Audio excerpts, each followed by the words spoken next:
Get our polka music going. Polka dance music. Jesus. Oh, boy. Are we rolling? Mm-hmm. Oh, man. This is great.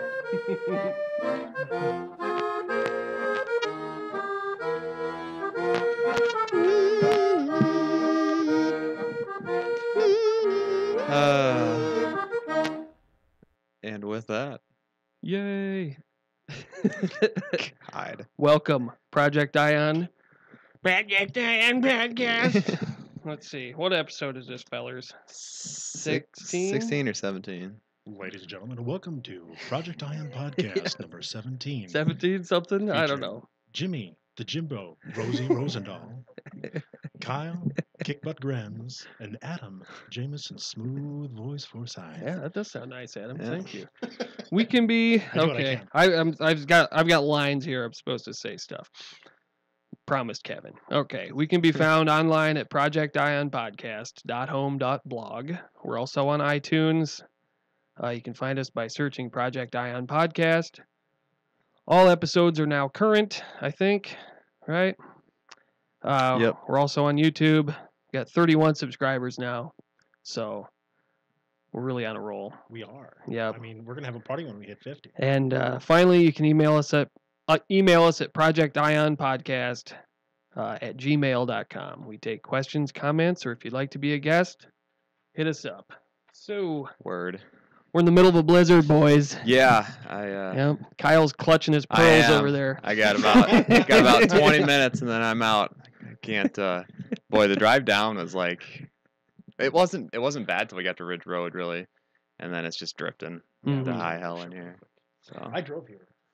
Yep. Oh yeah, from across the street. I Yeah. was getting some out of my car and I figured, hey, it's snowing, I'll drive. Yep. There you go. But I almost didn't get here. yeah. Yeah, I was going to have to walk. it's a nasty one out. I looked at some of the plow cams. I don't know why I like doing that, but it's like out in Highway 4 and Highway 9. It's virtually, I mean, you can't see anything. So stay home, people, and listen to Yeah. Project Ion. Here's what There's Kyle. Spurge. Ooh. Spurge, you made it. I'm gonna flop it up because I'm gonna. And we are now joined by Andy Spurgin. I don't know how long my car can be. What Kyle didn't tell you, ladies and gentlemen, is that he drives a M1 Abrams tank from the U.S. Army, which will literally go through anything. So his concerns are bunk. Yeah. He goes over the snowplows. He doesn't wait for them. That's from a couple of weeks ago. So, I mean, if you want to How are you? Good, how are you? talk about it Good, again, we can. All right.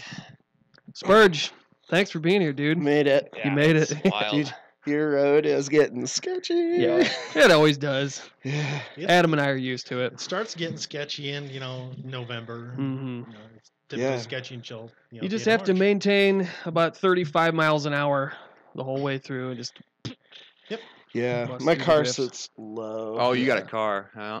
Oh, dude, I got a low car. Like my ground clearance is Yikes. I was nervous. 5-6 inches. I was nervous with a 4-wheel drive Jeep, so we'll see. Mhm. We'll see what happens. We could just pull him. There you go. Yeah. There you go. I'll just follow Kyle out of here. Yep. I got about 20 minutes, like I said. So Strength in numbers. Okay. anyway, we better get busy here. Yep. We got homework. Free Okay. range kids. Yeah, let me switch to. I forgot my hotkeys. Sorry, people. Amateur hour. Yeah, I was telling everybody I joined the board collective with my getting Google Chrome. So. Ooh, welcome Yep. Yeah. to 2007. sustainability and being a bit more free range, less institutionalized. The Allen family Less adopts an institutionalized. all-natural approach to every aspect of parenting. When I felt pregnant, I very much felt I didn't want any medical intervention, and so for me, the only way to achieve that was to step out of the system. We did receive some very interesting messages, such as, what if your choices end up in your child being born dead? Which then obviously added to our own stress. Well, I was convinced in trusting the Adele. I trusted that she just knew her body and that she knew her mind and that she wouldn't do anything. Sounds all too familiar. Latest birth is basically. There's a gross part coming up here. I'm man. gonna Waterbirth? pause it. Yeah, I'm pounced. We're ready to Or the pounce here. placenta. Yeah, Oh, there we God. They eat it? well, it looks salted. This looks like sea Yeah, it salt does to look me. salted, yeah. Oh. Well, now, the eating of the placenta does go back, many, many, many, many, many centuries. Yeah, and that's where it should have stayed. Yeah. yeah. Gross. Yeah. Do What are we even wanna looking talk at? about this, or do we want to just No. kind of skim right over and pretend it doesn't It's like exist? refried beans. Yeah, So dude. It I'm does. seeing this Chow looks mein like noodles. like kosher sea salt right Yeah. here. Is this some? I'll make Is sure it? it Is that better chow be- mein noodles or I don't know. I It better don't be know. kosher. It could be edible flowers or something. Well, or yeah. maybe just some like shaved? I didn't realize Cheddar placenta was cheese? kosher. I can't tell. Yeah. And then like flower petals. What's going on here? Because it's a beautiful of Mother Nature's bounty. Oh my God. Man, that's so rough, dude. Like, who? Okay, even going back to like Neanderthal, like those dudes would eat anything. But were they chowing they on had to. placentas? Yeah, I mean, what? Who had the idea? That, Who was the first? Yeah, this So is. let's ask the big question Ugh. here. I mean, does this count as cannibalism? Yeah, I mean, it is person Yeah, stuff. part of Yeah. the body. But then, I mean, people chewing their fingernails, technically eating themselves. Yeah. Yeah. Unless they spit. Right. Pick your That's nose, true. etc. Picking. Right. Yeah, nose picking. Man, that's So, disgusting. I mean, do we want like a educated view on this, or do we want to BS on it for a minute? I mean, I don't know what these people like. What's their end game? Is it just Oh, they think that it has a bunch of nutrients because it sustained a baby for a long time. But, Jeez. I mean, it's kind of did. Like, most of it was fed through the umbilical cord as far as nutrition and stuff. There's probably some, like, stem cells floating around in Yeah, there. I'm sure there So, probably I is, mean, yeah. stem cell therapy, Lance Armstrong and such. Yeah. But, So let's ask Wikipedia. So, placentophagy. Although the placenta is revered in many cultures, there is scarce evidence that any customarily eat the placenta after a newborn's birth. The medical use of eating a small section of the placenta, accompanied by some honey, to successfully control postpartum hemorrhage, however, has been accounted for in midwifery practices, and has worked even after typical administration of herbs or pitocin, only temporarily stopping bleeding. Those who advocate placentophagy in humans believe that eating the placenta prevents postpartum depression and other pregnancy complications. Oh my God. Obstetricians, spokespersons for the Royal College of Obstetricians and Gynecologists, Maggie Blott disputes the postnatal depression theory, stating that there's no medical reason to eat the placenta. yeah. Animals eat their placenta to get nutrition, but when people are already well nourished, there is no benefit Yeah. or reason to it. There is a professional opinion, ladies and gentlemen. So we're 5 minutes in talking about eating placenta. So Love it. So it's just people being gross to be weird, right? Yeah. I mean, it's just like, oh, I'm gonna see how weird I can be. Yeah. You know, I think there probably is an awful lot too. Yeah. It's this disbelief in medical science. Fighting the system. Yeah, oh, I'm edgy as hell. I'm not gonna vaccinate. I'm gonna eat my kid's placenta. I'm gonna stick him out in the backyard, just let him roam. Free range. Free range. Yeah, and I don't get people who go so far out of the way to be different, just to be different. You know, we'll go so far as to eat a placenta. Yeah. Yeah, go to a chiropractor. I don't know, fellas. I wonder if we can find any recipes for. Yeah, I was just Oh gonna my say. God. So, Let's yeah. so what do? Do we throw it on the grill? Do we broil it?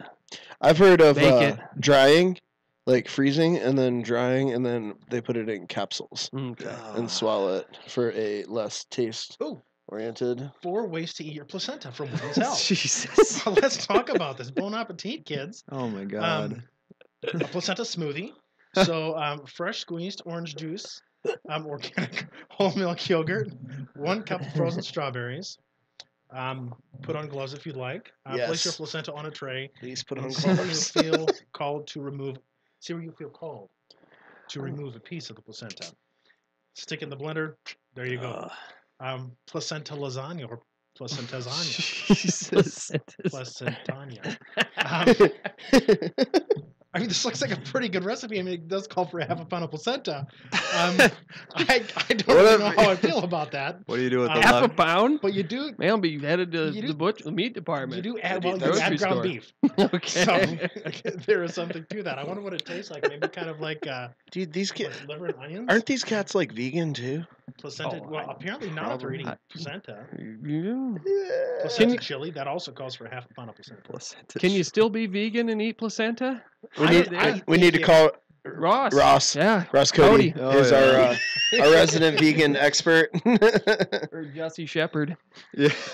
Jesse Shep's a vegan? Yeah. I did not know that No, about Jess Shep. Apparently, you didn't listen to our last podcast, Yeah. Spurge. I didn't listen all the way through. I need Placenta conspiracy chili glasses. and placenta We're truffles getting deep here. are placenta truffles are also on the menu. Our viewership went from like 5 down to 1 as soon as we started talking about placenta. Yeah, it did. Megan probably logged off. That's fine. We'll keep it rolling here. Alrighty. Maybe the one watching is me. Oh, I'm watching too. So Well, there we go. Yeah. Oh, that's funny. Alrighty. That's just awful. you got your mute on, bruh. Yep. Naturally. Coming out. Perhaps controversially, Adele and Matt have decided not to inoculate either of their children. Shocking. There's a need to start injecting foreign substances. Ah, Which foreign itself substances. is Foreign really just as substances, you know. important as mine. If I had something Makes serious sense. like cancer as such, I would definitely take the natural path. Breast milk can be used for conjunctivitis or eye infections. It's a Is that true, Spurge? No. No. Well, what is No. conjunctivitis? in the first place? Conjunctivitis is inflammation of the conjunctiva, so that's what covers the eye. So Oh. red, itchy eyes. Breast And milk you can't cures it, just huh? squirt a booby into your eye. I mean, people say this shit, and they believe this Yeah. shit. And there are no antibiotics in booby milk, unless the mom is taking antibiotics. and I it's don't being think that one excreted. was. No, that one definitely Well, we wasn't. know she wasn't, Taking 'cause the that's so- natural approach to cancer treatment? Yeah, what's What that is mean? that? Let it run its course? Yeah, just I'm gonna just walk it off. Yeah. Walk it off. Good lord. Yeah. People are nuts. Oh, this is great. Oh. Follow this up with a trip to Quizmaster Dave's Oh, site. jeez. The sterile substance, obviously, is coming right out the body and it's at the perfect temperature of all the living enzymes. Adele breastfeeds both of her children, Ulysses, aged 5, and Astara, who's 1. A lot of people think when the milk teeth come through, you should stop breastfeeding. And I really think all it comes down to is the mother and the child. It should be a mutual decision Yeah. between both. So that kid's pretty big, I think, to That kid's in first grade. Read what she just said. A mutual decision between the mother and the child. I mean, does the kid get to the age of reason and go, Mom, I think I'm good on the breast milk? Or is it, coming home at 16 and bringing the girlfriend, just a minute, I need to go to the for my mom. kind of Yeah. parched. Close your eyes. It's that Cottonmouth here. that is getting more and more common though. Like longer and longer breastfeeding It is. terms, and it's I don't know. I don't know that it's beneficial necessarily. I don't know that it's a bad thing. It's kind of a weird cultural thing, like culturally and socially kind of awkward. But like to each their own. I don't think there's any harm being done. Now, on non-vaccinating, absolutely things like that, harm can be done. This, you're just kind of a goofball, I think. For them, it's something that's just as natural as a hug. It's a connection. Adele has some strong views about stricter parenting styles. Traditional parenting methods that I guess rub me up the wrong way is the cry it out method for young babies. Okay, we're humans, domesticated, we live in houses, but the baby has still got that in their DNA from when they used to be a hunter-gatherer, their ancestors, and they need to feel. What's she even talking about there? She does or doesn't believe in cry it out. I think she does let them cry it out because they're little cavemen until they turn into real people. Is that kind of what she's saying? Like she's saying that because they're just children and haven't been indoctrinated in the ways of society, that their DNA is automatically going to kick over and they're going to revert to like hunter-gatherer status, which is how many thousand years ago? Yeah, about 100, about 60. Lots. 100, yeah, lots. It depends Lots if and you're talking about Neanderthals or not. And where? And, you Yeah. know, like where in the world. But I mean, hunter-gatherers, 200 years in the United States, a lot of Native American tribes were hunter-gatherers. But they still had domesticated cattle. They did. And a And lot, farming. and Farming farming. was about 60,000. So that, you're right. But, and so that would, they were growing corn for thousands and thousands of years. So hunting and gathering, talking about it in this sense, I'm thinking like 10, 20,000? I don't know. A long time. Yeah, that's crazy. No, the baby's DNA has forgotten about that. Just like your DNA forgot about that, lady. Well, what's the upside though? I mean, I don't get where she's coming from. Foreign chemicals. Let them cry. Yeah. I don't. What's the rationale there? Yeah. There are some people who just let their kids cry things out. Like the kid is starting to get older enough, they're gonna be okay. You know that they're safe. They're just throwing a hissy fit. Ignore them. So is she not letting the kid? Is she just letting the kid cry when the kid wants to cry, or is she comforting him at all? Whereas, I mean, that's a question that I have. Because children need.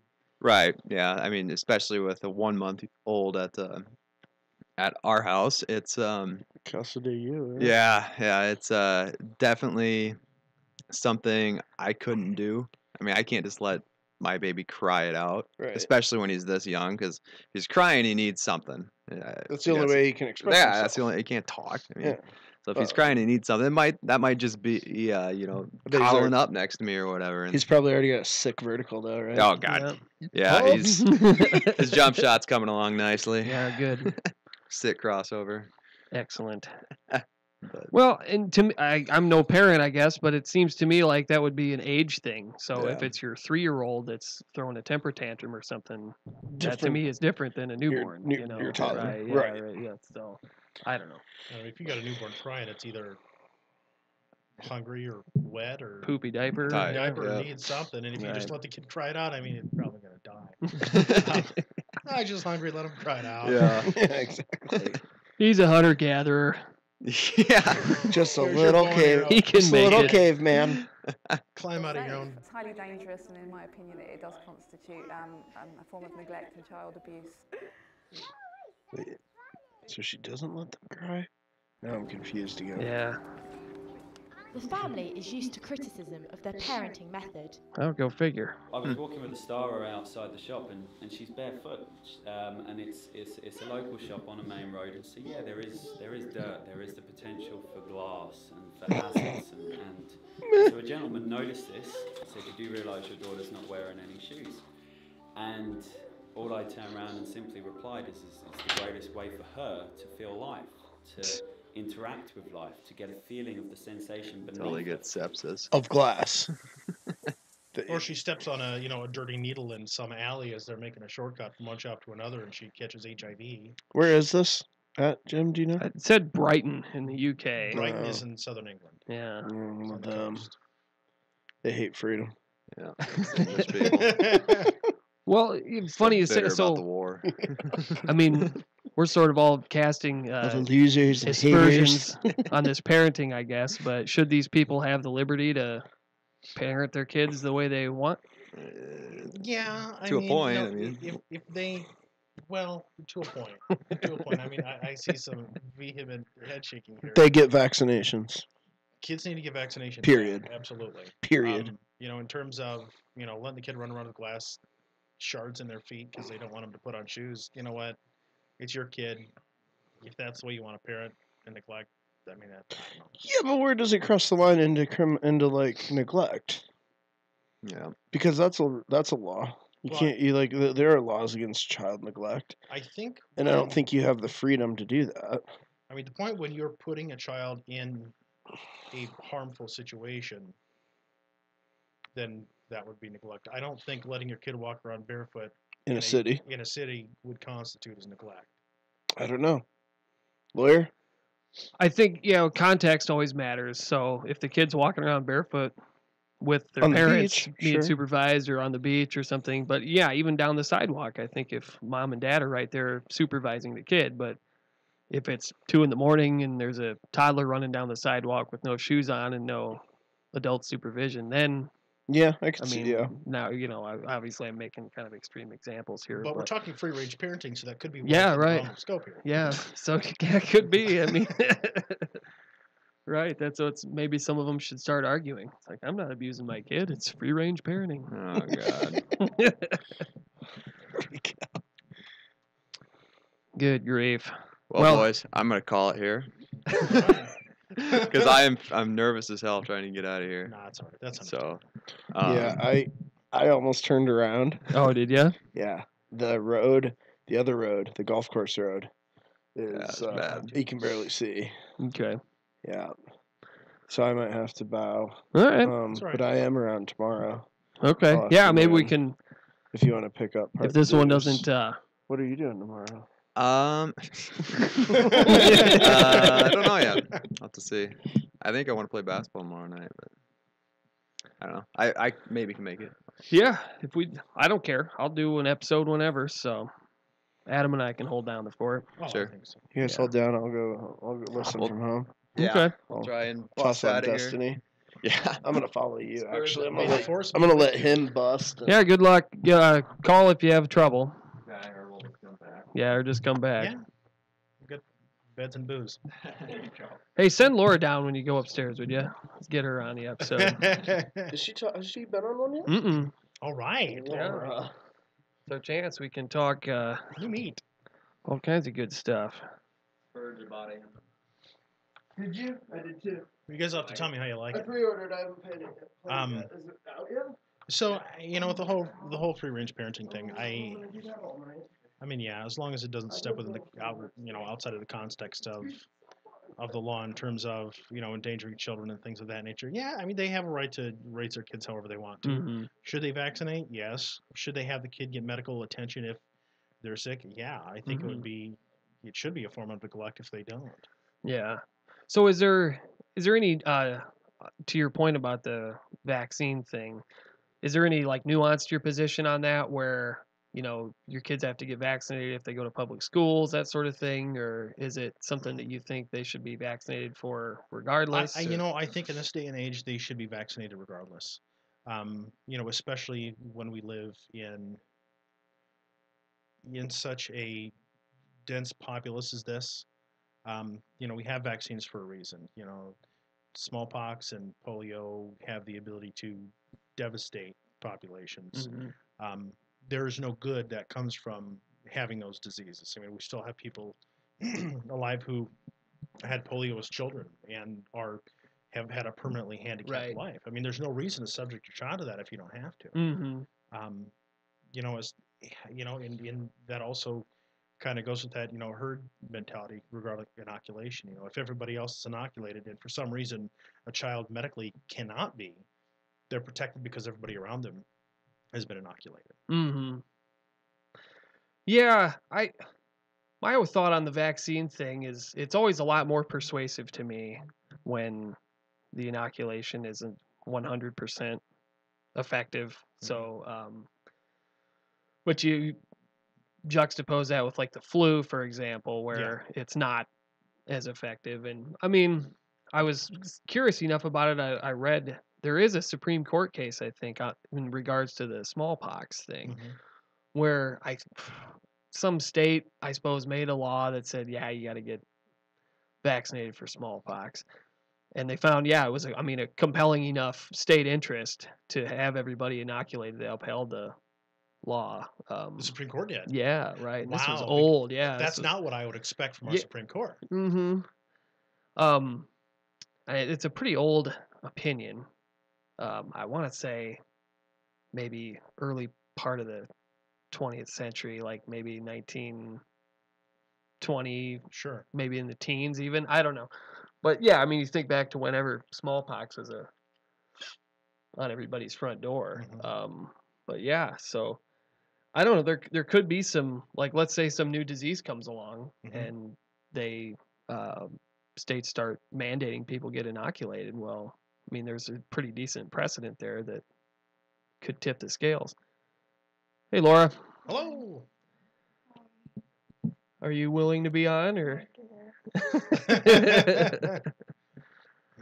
Yeah, we need a third wheel. Well, Kyle, it was so bizarre. I mean, Kyle was up here and was microphone put about 3-4 inches away from your face so you can talk. Are you in frame? Mm-hmm. Yeah, you are kind of. Hey, Laura. Right. Welcome. Hello Yeah. there. Hi. Pull it closer if you can lean back.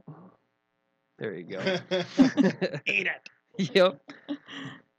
Well, yeah, Kyle got here and he was immediately like, "Oh, I gotta leave," and Spurge kind of said the same thing. So. Well, this rose can close pretty darn. Yeah, I don't blame him. I gotta tease him a little bit though. So I did see an interesting article that actually just came to mind. I don't know if you saw, and I had posted it on Facebook.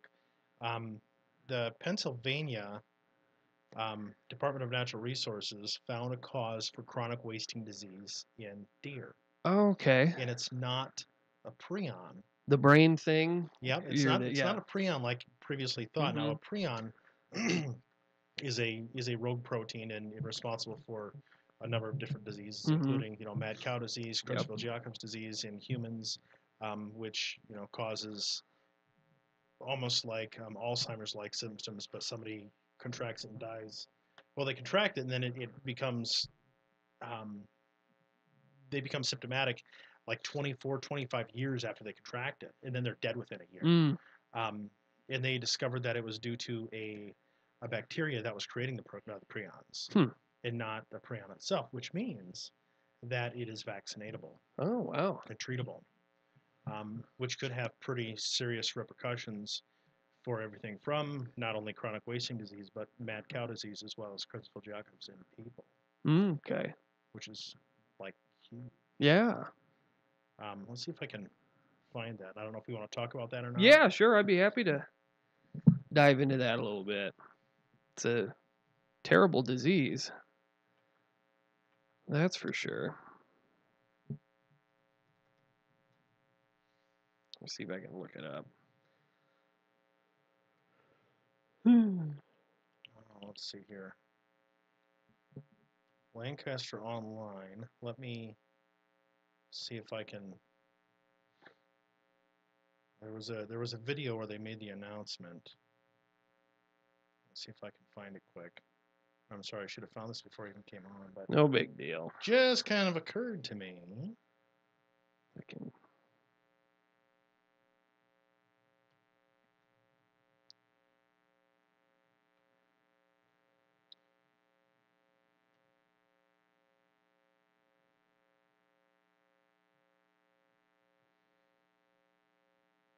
There's a lot of silence. Yeah, sorry, too much give dead people air. Some music here. Oh yeah, right. While we look, let's play the beer barrel polka or something. Yeah, right. Okay. So here's an article, I think. Yep, that's one of them that I saw. Okay.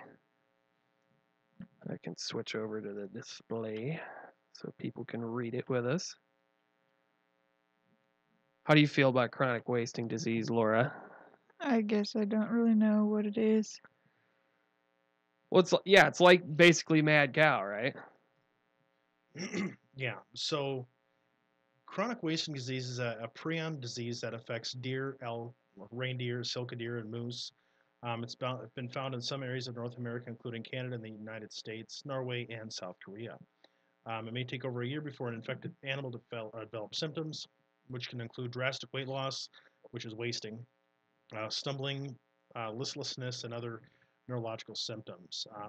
CWD can affect animals of all ages, and some infected animals may die without ever developing the disease. It is fatal to animals, and as far as the CDC is up to date, they don't have any kind of a cure for it. So really, the announcement that came out of Pennsylvania is pretty incredible. Mm-hmm. So that's what it is, and we have chronic wasting disease has been out west for many years. It has been in out east for several years. It was discovered in southeast Minnesota here not long ago, and they did a massive deer kill-off. And we're essentially giving deer licenses away for hunters to harvest as many as they could. And then, of course, every deer that was harvested was tested, and but no, it can have an absolutely devastating effect on the populations of these animals. Mm-hmm. Yeah, and am I wrong though? There was some concern about a jump to humans, like it would mutate or something, and next thing you know, we're in an episode of The Walking Dead or something like that because. Well, that's exactly the concern. Yeah. That's why they always said, hey, you can go ahead and have the meat, but by no circumstances should you, sever the spinal column, take anything from the head, that kind of thing, because they just didn't know enough about it to know whether or not it could jump to humans. Yeah. Mad cow disease, I think does. Yeah. That's where Creutzfeldt Jacobs comes from. I could be wrong, and somebody can, blast me on that. And I know hoof and mouth was another concern, although I don't know if that was caused by a prion or not. That was a big one. I was over in Europe. Everybody told us not to eat the sheep. We did anyway. And I'm not dead yet. So no, I mean, that's a pretty cool announcement, and maybe if folks have an interest in that, they can look into it. But that'd be. There's something that popped in my head when we were talking about inoculation. Right. Well, yeah. I mean, maybe that would be. Well, and wouldn't that be the context too? That would be necessary for some sort of a mandated inoculation. That like if we're up, our backs against the wall, so sort of we're not going to have a population anymore unless we. See, I think so. I think that's exactly the argument. With 300 million plus people in the United States that are documented, I'm going to go ahead and say that yes.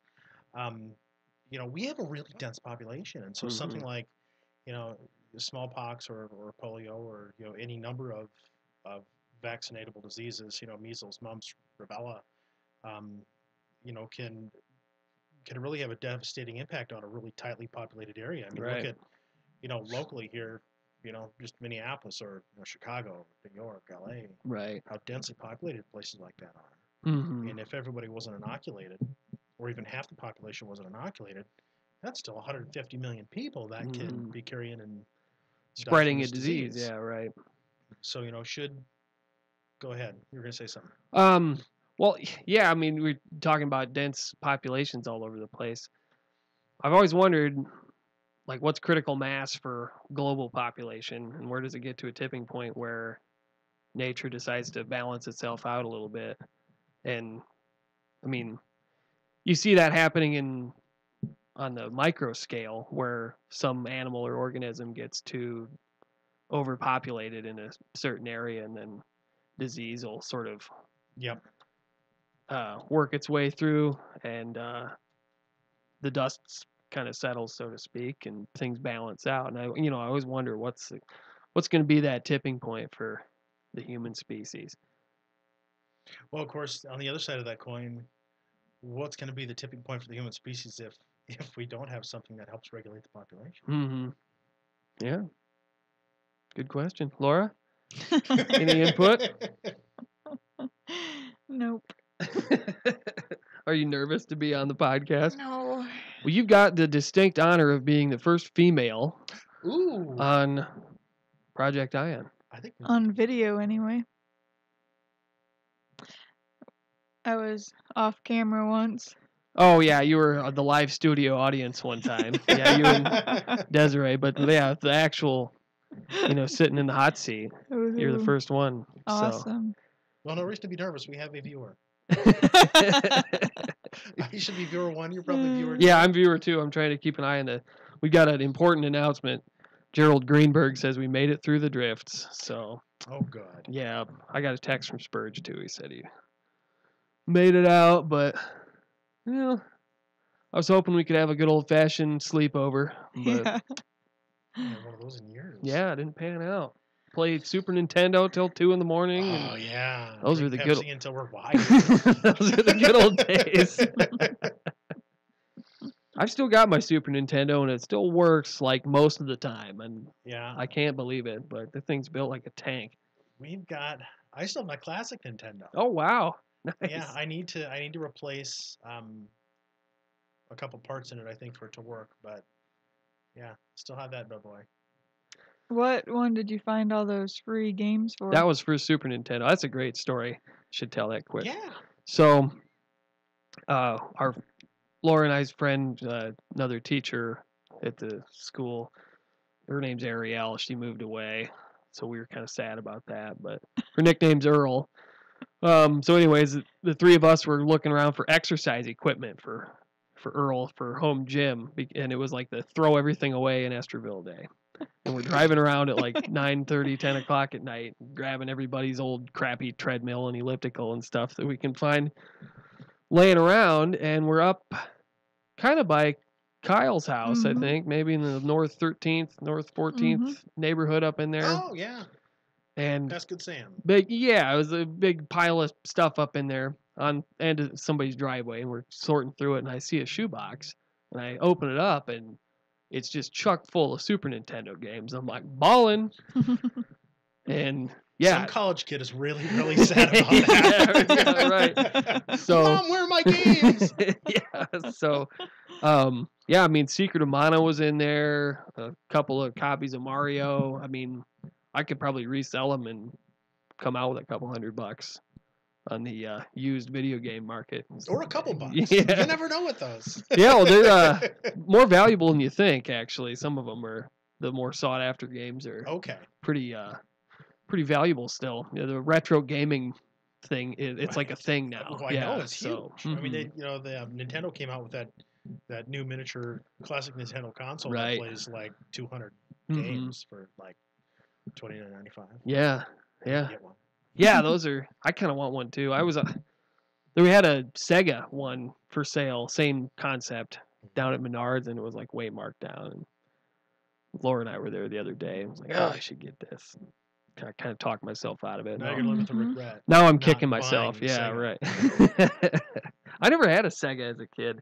I was always a Nintendo fanboy kind of. But did you ever have a Sega, Adam? No, I didn't. Yeah. I was a Nintendo fanboy too. Yeah. Thanks to my mom. She played The Legend of Zelda. Oh, yeah, nice. Yeah, she really, I mean, hardcore. You know, like mom and dad are playing, Legend of Zelda at, 1, 2 o'clock in the morning, drawing maps of every square and bombing absolutely every tile, trying to find all the hidden stuff. Yeah. And of course, they had friends who did the same thing. Oh, sure. I mean, they were like, the classic nerdy parent gamers. Like, some of us are thinking into now. Yeah, right. We still have those maps somewhere. Oh, yeah. Nice. Well, those games are great, too. I mean, they're deep, and there's a lot to them, and I don't know. I could. And they weren't overly complicated. Yeah. And they didn't baffle you with BS. It was just a fun, straight up 8 or 16-bit game. Mm-hmm. I would take Legend of Zelda over, Ark any day. Mm. Yeah. Are you still gaming much, or? I try to, but no. Yeah. I can't get back to where I was when I was a kid. Mm-hmm. I just don't have the patience for it. And these games, the graphics are so intense. I'll play for an hour and then I'll start getting motion sick. Oh yeah. And so I'll buy a game because it looks cool and it's pretty, and I'll play for half an hour, 45 minutes every couple of days at the most. I have friends that are hardcore gamers and streamers and stuff like that. And, it's cool. I mean, it's kind of a cool world to live in, but my interest isn't there anymore. How about yourself? I fell off the wagon. I wouldn't even have an Xbox 360 if it wasn't for Kyle. He just kind of gave me a hand-me-down. I don't know if I'm borrowing it like on a permanent basis or if he just gave it to me or what, but I've had it for a few years, I think, now. Whenever he got a PS4, I think. Is that the newest PlayStation? Yeah. I did buy one of those. Yeah. I've got an Xbox One. Mm-hmm. I mean, mostly because, Gabe lives in Rochester. Oh, yeah. Yeah, you guys can probably game together. Yeah, that's exactly right. We can game together. And so we'll get on and play like Fortnite together or something. Nice. Just to goof around, or I'll play with him and his friends and listen to all these little 8-year-olds swear. Right. Which is kind of funny. But yeah, I mean, I kind of fell off the wagon on the console. The last console I actually bought was the PlayStation 2, I think, like 15 years ago. So, well, when you discover guitars, yeah, right. It kind of changes priority a little bit. Well, and yeah, I don't know. Like I played the hell out of Grand Theft Auto San Andreas, and then I went through a period of time where I got really into World of Warcraft, and that like cost me a couple of years of my life. Yeah. And I don't played know. WoW. Yeah, after WoW, I was just like, I can't do this gaming thing like on a hardcore basis anymore. I tried to get into WoW hardcore. I mean, I was a pally healer during Cataclysm, and I was number 3 on my server. Nice. That's And pretty hardcore if you're number 3 on the server. PvP and Oh, PvP, okay. well, PvP and PvE both. Yeah. And I just really enjoyed it at that time, in that moment, at that age, given what I had going on in my life. And there was like nothing to do because I was waiting for the phone to ring for somebody to die. Right. And it was something that I could do in my home that I could kind of get lost in because I couldn't really leave the house. Yep. And then as the game changed, when you realize when you're playing at that level that when they come out with a new expansion, you're just starting over. It's not a different game. It's not adding content. It's just, I mean, it's really just, okay, you have to get all this gear again. Here's 5 more things to kill. Yeah, Complete the exactly right. quest. And that's it. Running around, yeah. And I just kind of got tired of it. And every now and then I'll go back and try to play it. I can't last more than a couple weeks before I say F it. Yeah, I had pretty much the same experience. I started wowing during Wrath of the Lich King. That was the best. That's when I started tanking. Yep, and my first tune was Resto. Well, I guess I went Boomkin Druid to level up, and then I switched to healing. And once I got into healing, I never did anything else besides heal. And I just sit in the back of the raid and it's an art form. Bitch at everybody. I was like, God damn, DPS, don't stand in the fire, and the tanks, and I would just pretty much yell at everybody. The thing that I liked about healing is you have to be good at healing. Yeah. In order to heal. I mean, you have to be able to read it. I mean, it's something you actually play as opposed to, just, hotkey spell progression. Yeah. Or something. Yeah, those arcane mages just sit there and spam two little buttons. Right, Kyle. Oh, we got a viewer comment here. Ooh. Top 5 SNES games. Oh, gosh. Super Mario World is in my top 5 somewhere. Yep, that has to be. That's probably number 1 or number 2 because that had so much content. You can play that for weeks and weeks. Oh, yeah. I still will like to play it for a few times and try to pass it. Oh, yeah. Boy, Super Nintendo. I have to remember the shape of the console and then what games went into it. I think the Ocarina of Time wasn't on that one. That was a N64. A Link to the Past. Yeah, okay. A Link to the Past was it? I think A Link to the Past was, and that was a great game. Mm-hmm. I think that was like Legend of Zelda 3. Yeah, Secret of Mana is one of my favorites. That's a pretty hefty RPG type game, but I could never get very far as a kid when I played it, I remember, but in my adult life, I ran off an 80-page walkthrough that I found deep on the internet somewhere, and I was able to get pretty far into it. I don't know, Gerald, if I can remember 5 SNES games. And that was what? Mario 20 Kart. Years ago? Yeah, Star Fox, Mario Kart. Star Fox was great. Star Fox was cool. Oh, F-Zero. Yep. F-Zero is a good car racing game. I like that. Yeah. Futuristic. Mm-hmm. Donkey Kong Country, that was that one had pretty gnarly graphics as I recall. For the time, it was incredible. Mm-hmm. Kind of got away from that may be in the top 5 too. Cartoon, yeah. I mean, I'd be fine with that list right there. Yeah. I can't think of any that. I can't either. I mean, those were the days when you had all the direct ports, different. You could get Mortal Kombat or something on Sega or SNES or whatever. I mean, it didn't make much of a difference. Basically the same game. I'd have to throw some NBA Jam in there. I'm trying to think of any sports games that I played on those. Oh, John Madden Football 1995. That was probably be Dallas Cowboys every time. And oh no, I hated the Dallas Cowboys. I was always like the Vikings or the Bears or somebody like that. Yeah, I mean the reason I said the Cowboys thing is they were really good at that time, as I recall. Oh yeah. And Emmett Smith. Yeah, I feel like there was an Emmett Smith character in one of those games that was like grossly overpowered. Could just run over the top of everybody. Troy Aikman could throw from his own goal line through the goalposts. Neon Dion intercept every pass. What do you think about Neon Dion, Laura? I don't know what that is. Deion Sanders. Oh. Hmm. I don't know. He's from the Fort Myers area Oh, in yeah? Florida. Yeah. Yep. Should have taken you to his house instead of Thomas Edison when we went to visit Mom and Dad. Hmm. Does he Thomas still Edison's live pretty there? cool. Mm-hmm. I don't know if Would he Neon have Dion's- invited us in? I doubt it. I didn't know Neon Dion was his nickname. Yeah, I think so. Maybe I'm just making that up, but I think you are. Which is okay. He probably doesn't mind. yeah. Yeah. I bumped into. I shouldn't say I bumped in. They came into the same restaurant that Jim Senior and I were in one time. It was Tony Oliva and Rod Carew from the Twins a bazillion years ago. Oh, wow. That was pretty cool. Did you get any autographs? No, I don't know. Dad was like, "Hey, Tony Oliva, Rod Carew, cool." You know, played like 20 years before I was born, but whatever. I've never had any positive interaction with professional Twins players. Oh yeah. My grandpa took me to a baseball game when I was probably 11 or 12 years old, and they were like my icons. I absolutely love the Twins. Mm-hmm. And so he bought me a gift. He bought me a baseball and a pen, and he said, "We're going to stand outside as long as it takes to get their autograph." And I was, of course, thrilled. And they lost a heartbreaker to the Oakland A's. And so we were outside. We probably waited for 2.5, 3 hours. And, Kirby Puckett and Kent Herbeck and Chili Davis and all those guys walked out at the same time. There had to have been, and maybe I'm remembering it differently, but I was thinking there was maybe like 8 to 10 kids there. And we're like, "Hey, Kirby, can we have your autograph?" Mm-hmm. He turned to us and said, "I don't have time for you kids today." Oh, ouch. And I was crushed. Oh, I tore yeah. up every Kirby Puckett card that I had or traded them away for anybody other than Kirby Puckett. Right.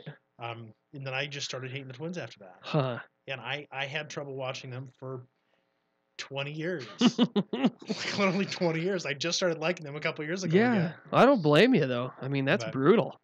And I didn't watch professional baseball much at all until my dad took me to a Brewers game back when the Brewers were terrible. Mm-hmm. I mean, they're still terrible, but this is at the old county stadium, and he bought expensive tickets. I think they're like $35, and we were right on the baseline, and John Jaha came over, started BSing with the kids, started throwing a baseball back and forth with us, signed a baseball for all of us, and said, "Hey, enjoy the game."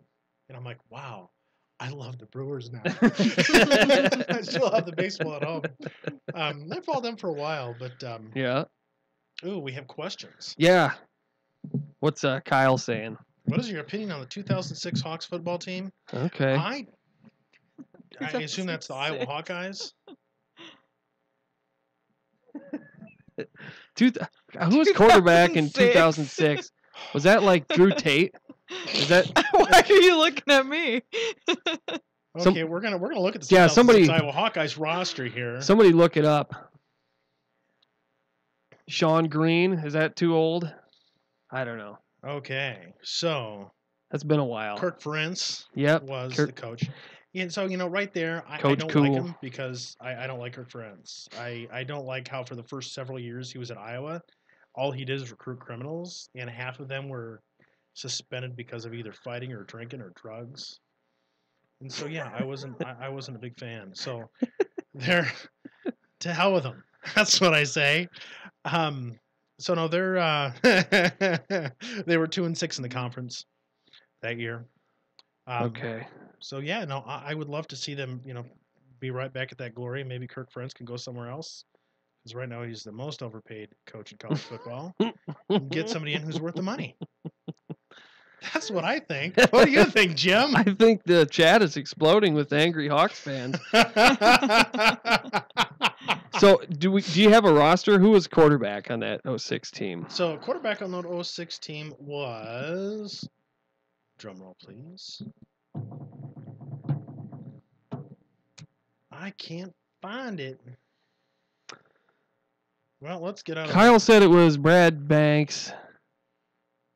No, I don't Spurge said have- it was Brad Banks.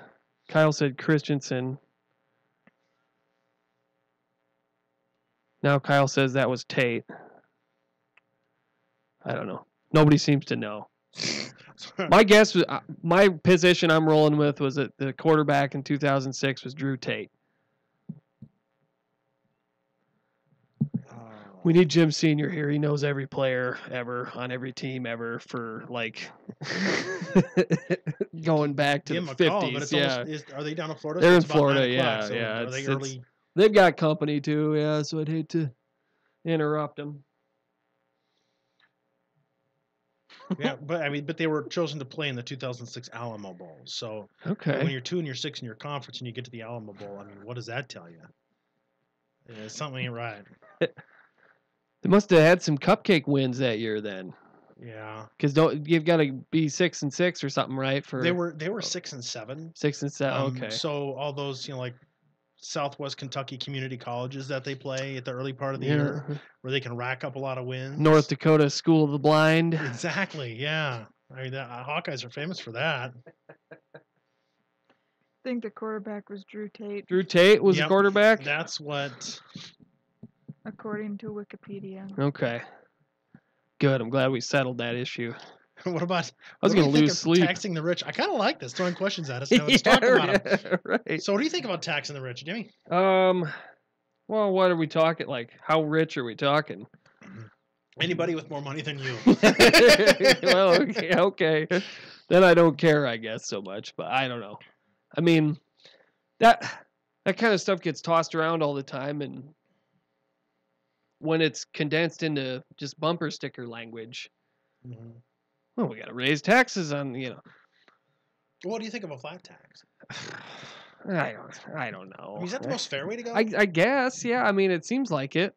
I guess that's kind of and I'm not an economics guy. I'm not a personal finance guy.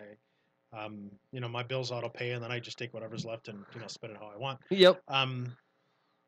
But I would think I've been dirt poor. When I was in college, right when I had Gabe, I felt pretty comfortable at times, and I think if I knew I was paying the same percentage of tax as everybody else, regardless of the situation I was in, I'd be okay with that. I don't like these tax loopholes and things like that allow people to hide money, but if we could simplify it and have everybody just kind of pay the same rate, I think that would be the best way to go. Yeah. Yeah, and the loopholes thing is what everybody talks about all the time.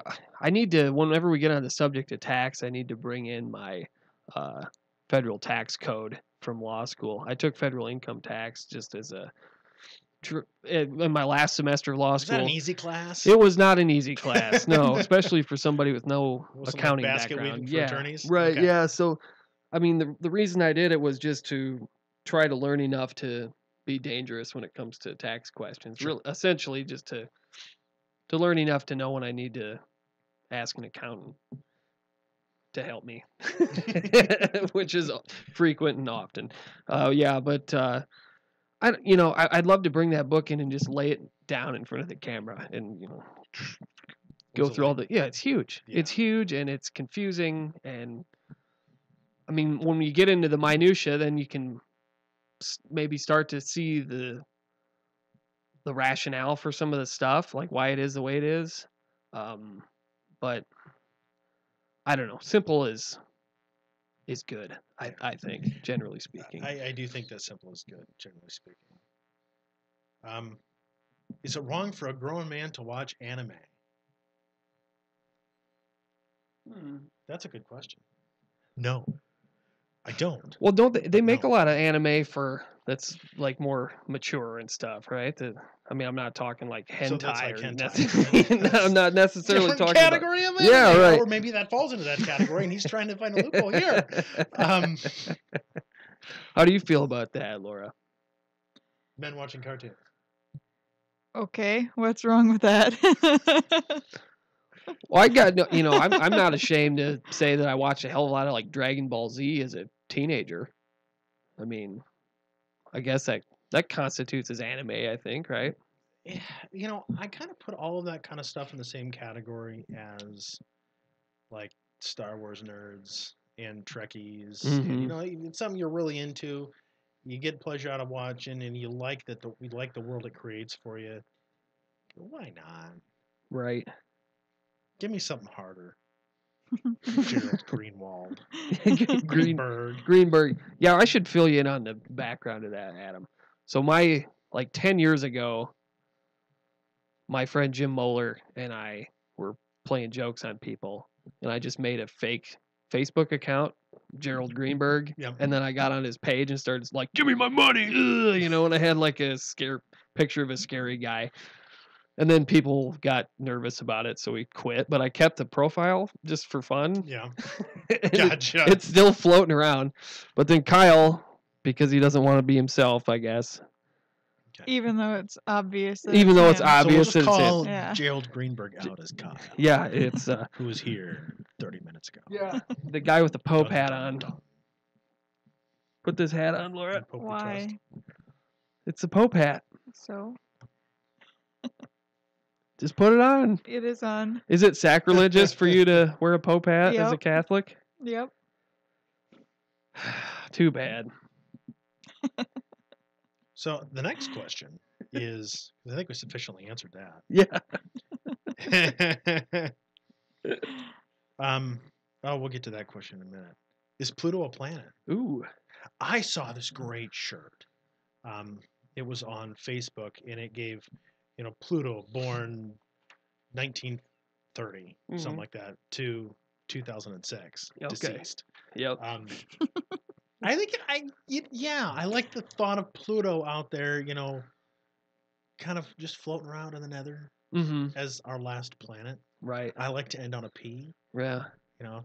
Right. My mother just gave us 9. You need something. Mm-hmm. Yeah. Yeah. Or my So- very educated mother just gave us 9. Yeah, it sounds Doesn't lopsided work. without We have to have pizzas. without the P on the end. Yeah, Yeah. right. What happened with that? So they just sort of shift the definition of what constitutes a planet, and then Pluto didn't. Was nixed. Yeah. Yeah. Yeah. And then it kind of came back for a little while. Mhm. Pluto may be a planet again. And then nothing. Have you ever seen on Google Earth how you can like zoom out and then you can Yeah. go to the moon or go to Mars, or I think Pluto maybe is even on there. It's really rad. Well, Pluto will always be a planet in my heart. Yeah. Me too. What's your Laura? opinion, Laura? Well, I guess I don't know scientifically speaking if Pluto is currently a planet or not, but that's how I learned it. So it's like, when you have a habit, Mhm. it takes like 30 times or whatever, 30 more times than how many times you did the habit to break the habit or whatever Yeah. that statistic is. So for how many times I heard Pluto is a planet, it's going to take that many more times that Exactly. Pluto's not So a we're planet like for in me the to believe thousands it. here. I think it sticks. I think Pluto is always going to be a planet to all of us who are older than, what, Yeah. 24? Yeah. 23? Like what Gen Z and below will be the no Pluto people, Mhm. Yeah. the millennials. We Okay, got to and die off first. How much Axe body spray is too much? Any. Yeah. Period. Any. End of sentence. Moving on. Not all cologne, just Axe specifically. Well, now I know what deodorant I'm getting. Yeah. Is it deodorant or body? What is it It's exactly? body spray. It's a body, yeah. Okay. Yeah. Let go of my mannequin. You know those commercials Yeah. where they spray the mannequin with Axe? Right. I was trying to be funny and I think it backfired a I little. remember those kind of. I feel like I might even have a can of Axe. somewhere. You probably do. Pull up an old Axe commercial. Yeah. Okay. Pull up an old Axe commercial so I don't look like a goof. Yeah. I'll guy. see if I can find one. Give me a minute here. The Axe mannequin commercial Axe. for Okay. all of those people who are dying to see it. I don't recall it like smelling terrible though. No. No, guess. it's not a terrible smell. It's just very strong. And people have a tendency to overdo it because the commercial's like.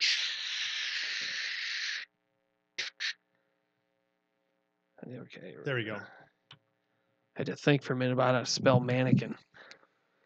Okay.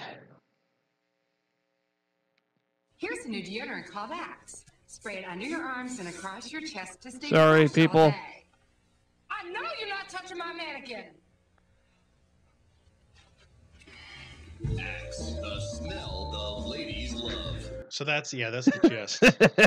And I don't think they do. I think they go cheap. Yeah.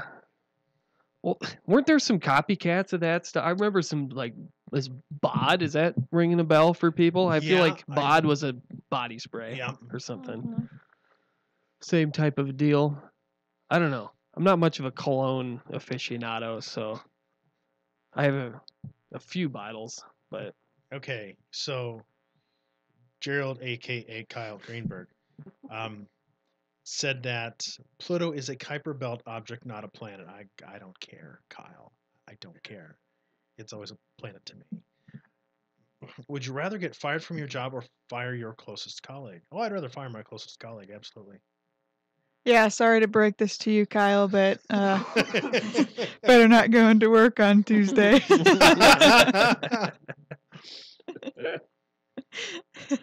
Oh, that's funny. yeah. Rather get fired or fire your closest colleague. So I mean, depends on what the reason for being fired is. I Yeah. mean, I worked with a gentleman who got along real well with real nice guy, but seriously crossed a few lines and got it through a temper tantrum and quit. And then he asked if he could be rehired. Like,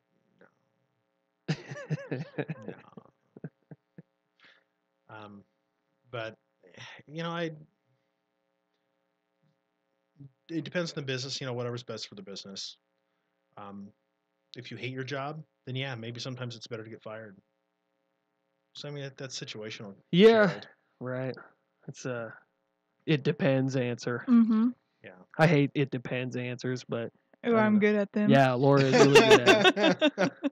What's for dinner? It depends. Yeah. Yes Honey, where are and my no. keys? You want me? Yeah. Depends. Should we tell that story? Yeah, go ahead and tell Okay. it. So, my 5th grade writing teacher had us do it like a time capsule thing. So every day we had to write in these journals or notebooks, and then we put them in a time capsule. And at our 10-year class reunion, we got them back. And so this is like 5th grader me.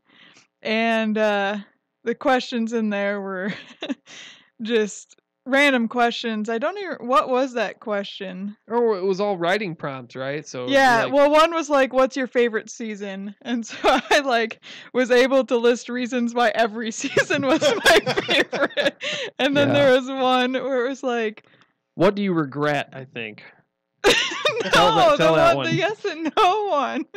Oh, You think of okay, so the what do you regret? Was that the Randy thing? I think so. Well, so yes, one of these was she went in like a long story. It was just a pour her heart out thing about how like because Laura's mom runs and ran at the time a daycare, and Laura would help out with the daycare kids. And she, what did you do? You bit your own arm or something and blamed the kid? There was a kid who was a biter, and he like bit other kids all the time, and so I was sick. I was sick of him biting kids. So one day, I guess I don't remember doing this, but I bit my own arm and I blamed it on Randy, and he got in trouble. So, I mean, really, you were taking one for the team. I was. You were taking one for the team. I can understand that. But there was like one question where it asked you like, do you like something or another? And I was like, yes and no. yes because this and this, and no because this. So what I mean was that's just part of your personality. It I think, is. right? Yeah, you just want to A lot of logic. A lot of logic. Well, yeah, and then if I have a definite answer, there's a chance of being wrong. Where if I have both sides of the coin, then less chance Hedge of your being bet. wrong. Yeah, Laura hates being wrong, by the way. And, you know, she's a math whiz. And every so often, it's like once in a blue moon, I can beat her at some kind of math problem. You know, it's like, oh, what's the change going to be or whatever. And, you know, I mean, broken clock is wrong twice a day. So every so often I get her. And when I do, I'm a huge asshole about it. It's like, hey, what's up, Laura? Aren't you supposed to be so good at math? And yeah, like if I'm given like a, you know, if we leave Madison, Wisconsin at 4:00 going 70 miles an hour, and somebody else leaves Esterville, I mean I can usually estimate really darn closely. or be given a distance and kind of accurately guess, but I have no idea where I get there. Right. I can't math it out on paper. Yeah. I can just like, Just think about it a little bit, and yeah. So, would you rather question struggle financially with a spouse and kids, or live comfortably never having a spouse or children? I would always rather struggle financially with a spouse and kids. Always. I'm okay with being alone. How to be rich, Cal. Me too. In fact, I'd be alone and poor if that was an option.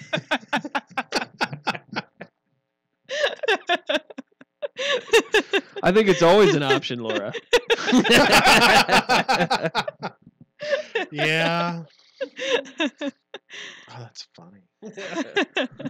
No, yeah, I'm sure there's a special kind of fulfillment to your life with the family and kids and that sort of thing that it's just money can't buy that kind of thing. You know? I mean, So if you're the richest man in the world and have no family, at the end of your life, really, what have you done? Mm-hmm. You've collected a bunch of stuff. Yeah. And who have you been able to share your stuff with? Nobody. Mm-hmm. If I was won the $1 billion lottery and had to be alone forever, I would imagine it would just be empty. Yeah. A lot of hedonistic type of sins of the flesh, I suppose, right? Just be cruising down on just a yacht and 25 line of hookers at the front line door. of hookers, yeah, right. Went in. But I mean, I don't know. I'm kind of talking myself into it now. But you have no emotional attachment. I think you just get depressed. Yeah. But I mean, that's the right answer. It's not the fun one, I suppose, but no, and I mean, if you have a family and if you're able to struggle and afford a house someday, there's a lot more pride to that, I think, than buying a mansion with one money. Right. So yeah, my 2 cents. Another one, another hypo. Join the military now for 4 years with at least one tour in Afghanistan. Or move to Canada and never be allowed back in. Afghanistan. I would take Afghanistan over Canada. Yeah. Oh man, I don't know. Is the fighting in Afghanistan like still as bad as it was? Yeah, I don't. That's another question. It's scaled back a lot, and the Afghans are ready for us to get out. Yeah. I don't think kicked out of Iraq right now. They'd never let me in the military. I don't think. That was my bad knee and shoulder and every other thing I've got wrong with me. I'd never get through the PT. I don't think. They'd stick you in the JAG Corps. Oh yeah, maybe so.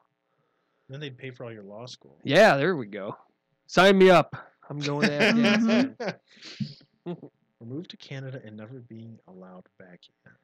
I'm assuming that's back into the US. Back into the States, yeah. I mean, you move yourself up to Winnipeg. There's just basically no difference. And Afghanistan 2001. Yeah, I'd still go to Afghanistan in 2001 over Canada.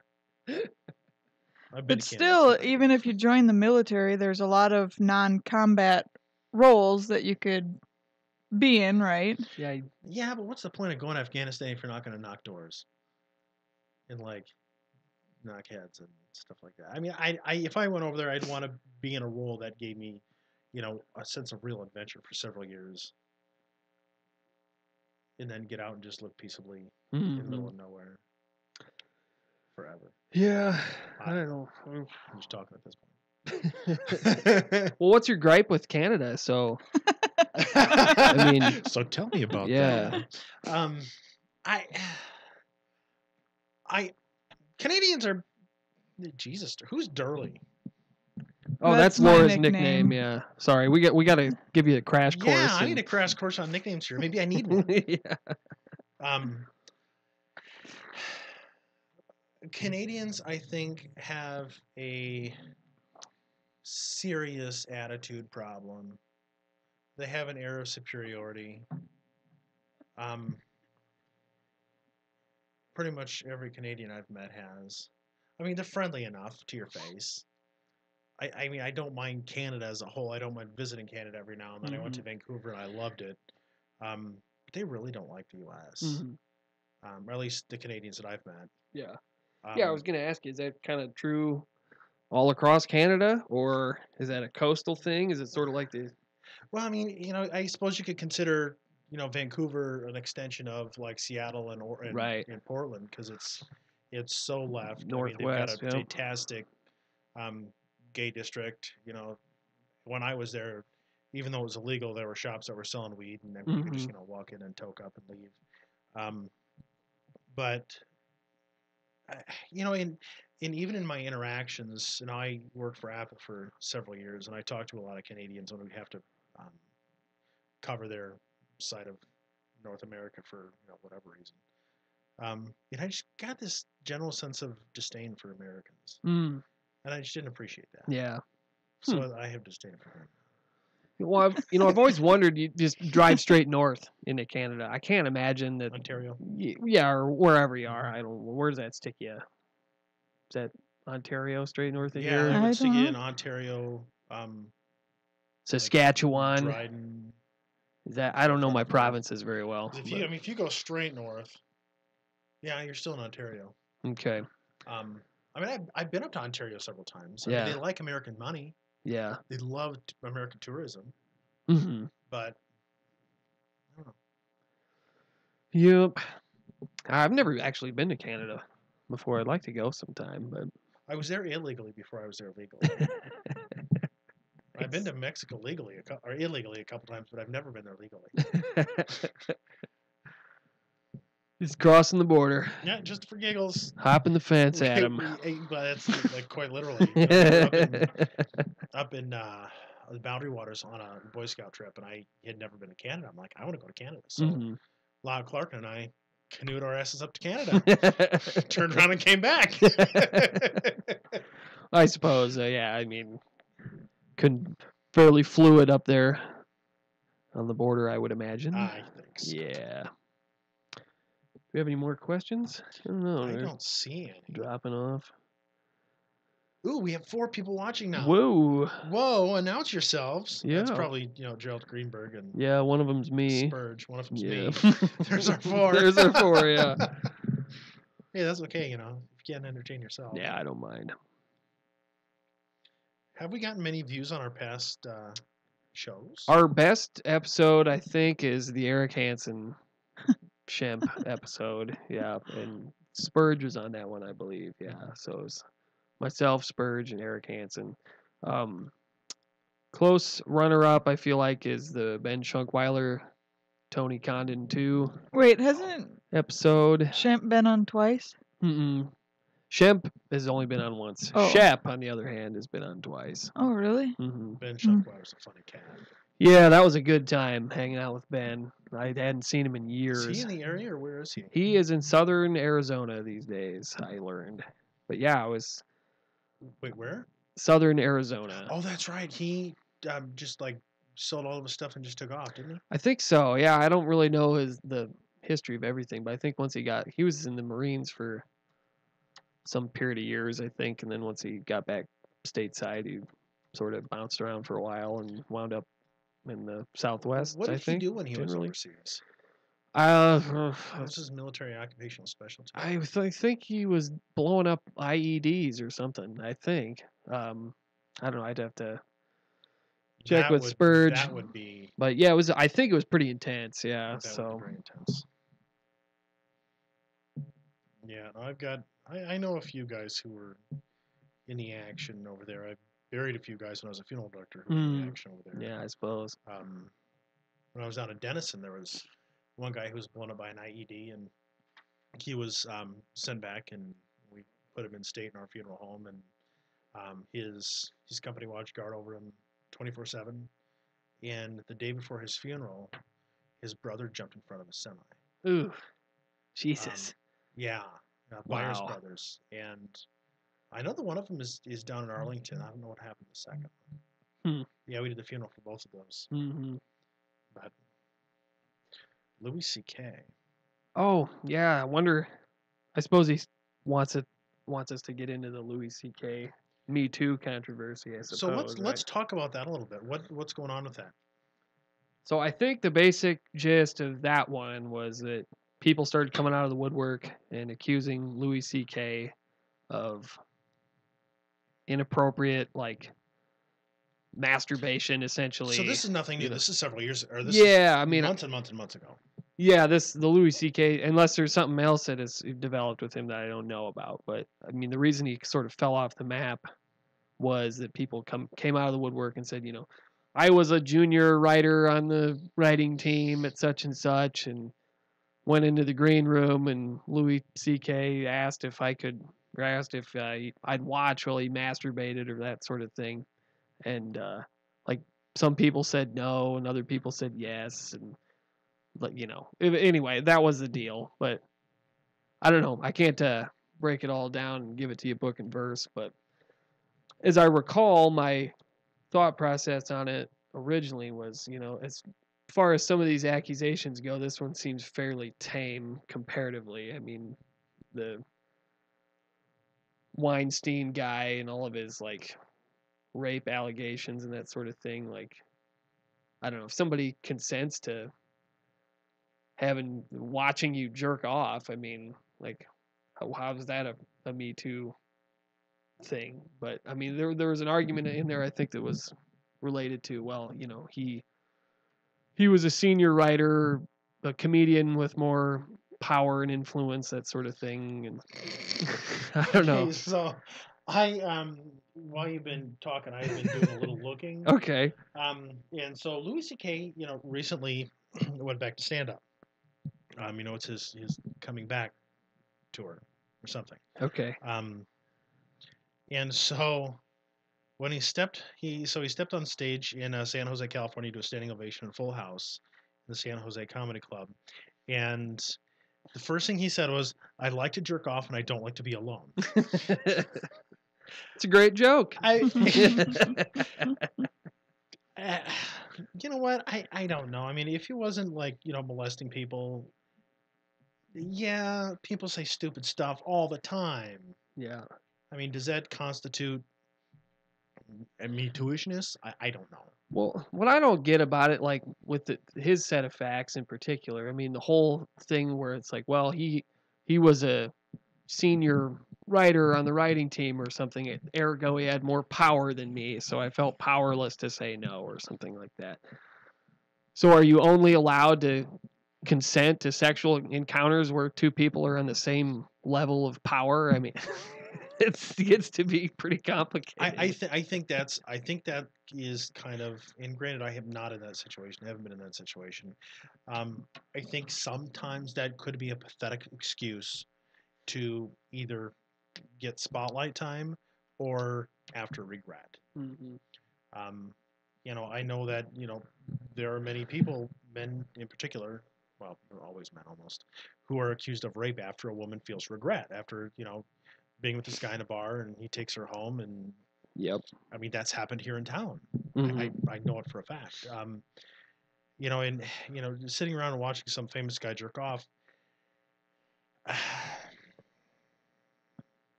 I mean, is it like I wish I hadn't seen it? I'm just going to say I felt like I couldn't say no. Yeah. I mean, it's so hard to gauge those situations. Yeah, it sure is. And I mean, if some girl walked up to me and, you know, said, "Hey, I want to, you know, pleasure myself, but I don't want to be alone. Will you watch?" I mean, right now I wouldn't say yes. There are times I would say yes, but yeah, I mean, I would say no, but I can't say as if I'd be so offended or so hurt that I would want to go out of my way to try to damage their reputation. Mm-hmm. To me that feels a little, I don't know, petty. Is that the word? Yeah, I don't know. Do you have a take on this one, Laura? Well, first of all, he asked first, correct? So I think so. He didn't just start doing it and then. That's my understanding. And second of all, the door was unlocked. It's not like did he stand in between the doors like, "Hey, I'm not letting you out of here"? Handcuff them to the door, pry their eyes open so they couldn't close their eye. You know, like, I guess. Well, and then I was thinking too, like, I used to coach middle school volleyball. Mm-hmm.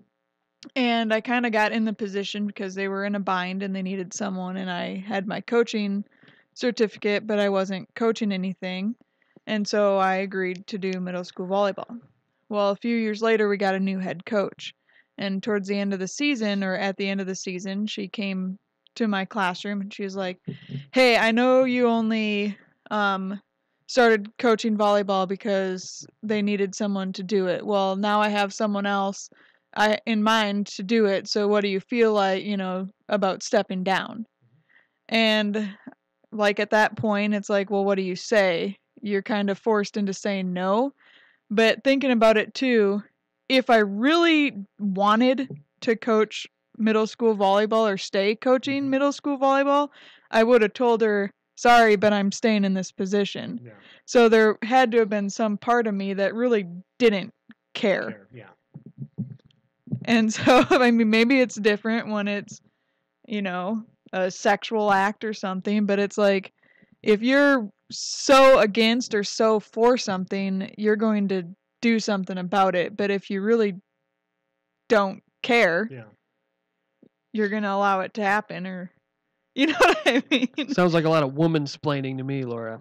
I don't know. To me, what it says is, really, I guess it just popped into my head as she was talking.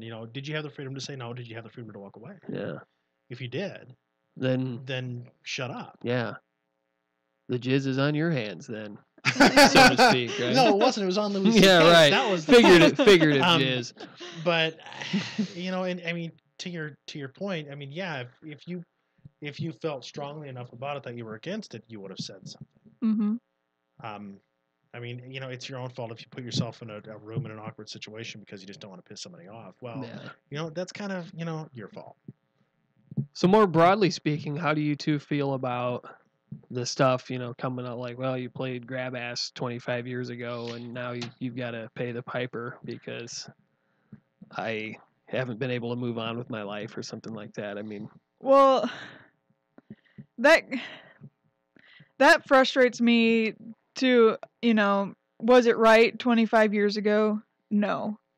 But it was also 25 years ago. And so you're saying that you're the exact same person you were 25 years ago. And the answer is no. You've most likely changed. Now, if he was still, that person was still doing it now, or, then maybe that's a different story, because clearly what happened 25 years ago and what's happening today, there has been no change in that person. But it's like, you can't judge me for something I did when I was 10 years old. I mean, biting my arm to get someone else in trouble, is that going to come up and haunt me? What was that kid's name? Randy? Randy, if you're listening, now's the time. Laura's in a position of power. But it's like your brain doesn't fully develop till it's like 23, 24, 25, right? So how can you hold an 18-year-old accountable for something that they... I'm trying to find a meme right now where, if one of my friends posted it, and I can't find it at the moment, but where this Hooters waitress is holding like a 2 or 3-year-old kid, and his hand is firmly on her breast. Yeah. And the caption is, "This kid doesn't know it now, but he will never be able to run for office." Yeah. And it's funny, but it's kind of true. Yeah. At the same time, if some kids who are goofing around and you don't know the boundaries when you're a teenager. You're not coming into your personality. You're not developing that sense of right and wrong fully yet. And yeah, I mean, kids do stupid stuff. If it's criminal, then prosecute it when the time comes, but don't bring it up 25 years later or 30 years later because you want to ruin some guy's reputation. Yeah. I mean, that's how I feel about it. Well, and the other thing is like holding people accountable for something they said that long ago. It's like, I don't even remember everything I said earlier today. So I don't remember what I said at the beginning of the podcast. Like, for you to remember that for however many years, it's like, why hasn't this come up? Because clearly it made an impact to you when it didn't to me. Why wasn't it brought up when you first had a problem with it and not 20 years later when I can't confirm or deny that I even said it because it was 20 years ago. Well, in the timing of these things is what gets me too, because these people are not bringing it up when they are, okay enough with themselves in the situation to come forward. They're waiting until somebody is most vulnerable, like being nominated for Supreme Court justice, before they're stepping forward with these allegations. Yep. And it's almost like, they're okay with it and they've made their peace with it, and then they just kind of, change their mind because it's convenient. I don't know. I mean, that's a weird one. Yeah. Ooh.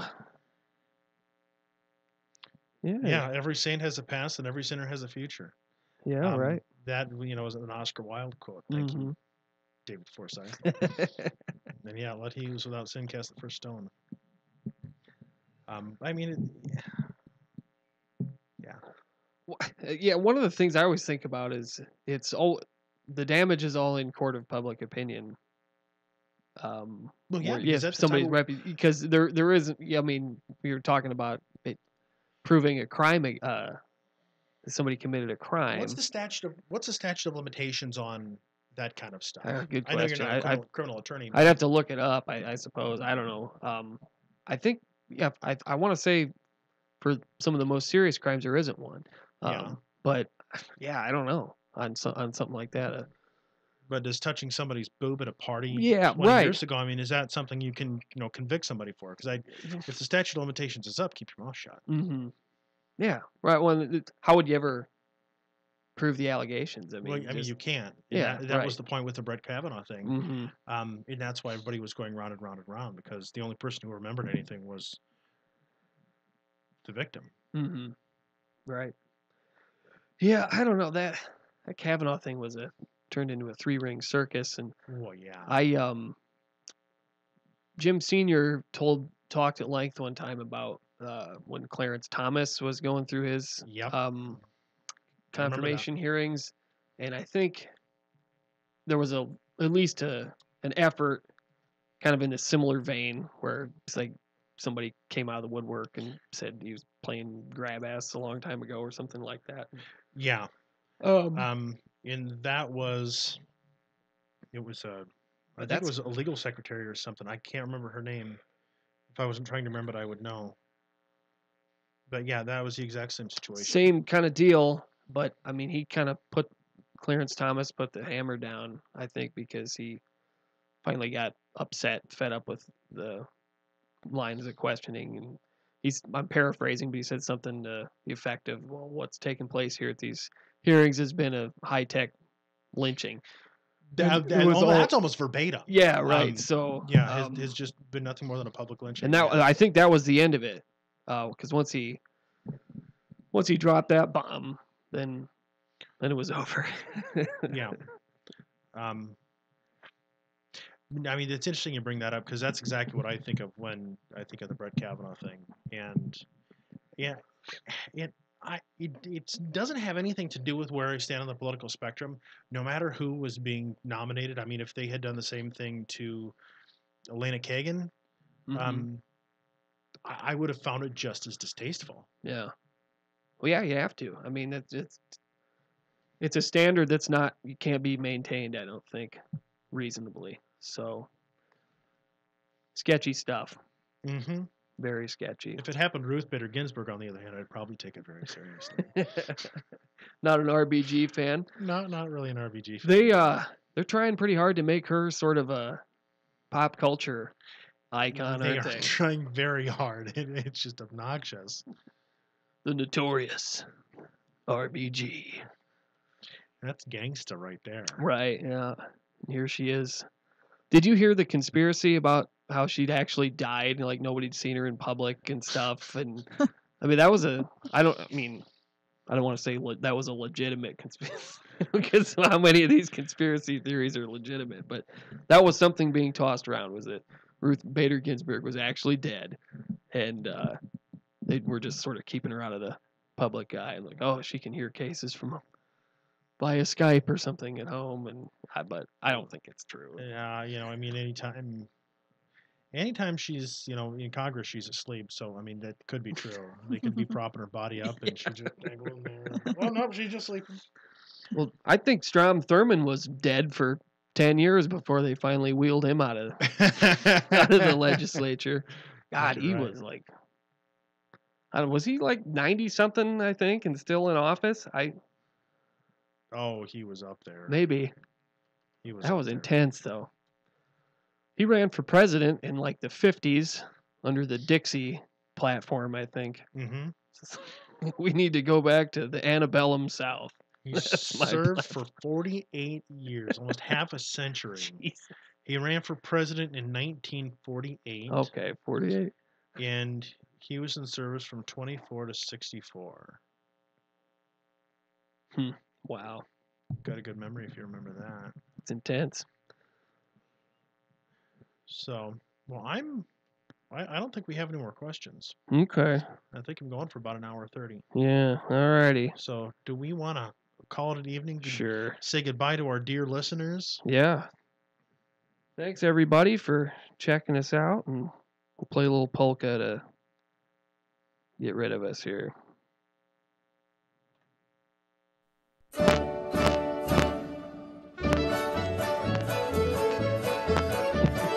Polka? I mean, I feel like I hear that at the Renaissance Festival. Yeah, this one is kind of Renaissance-y.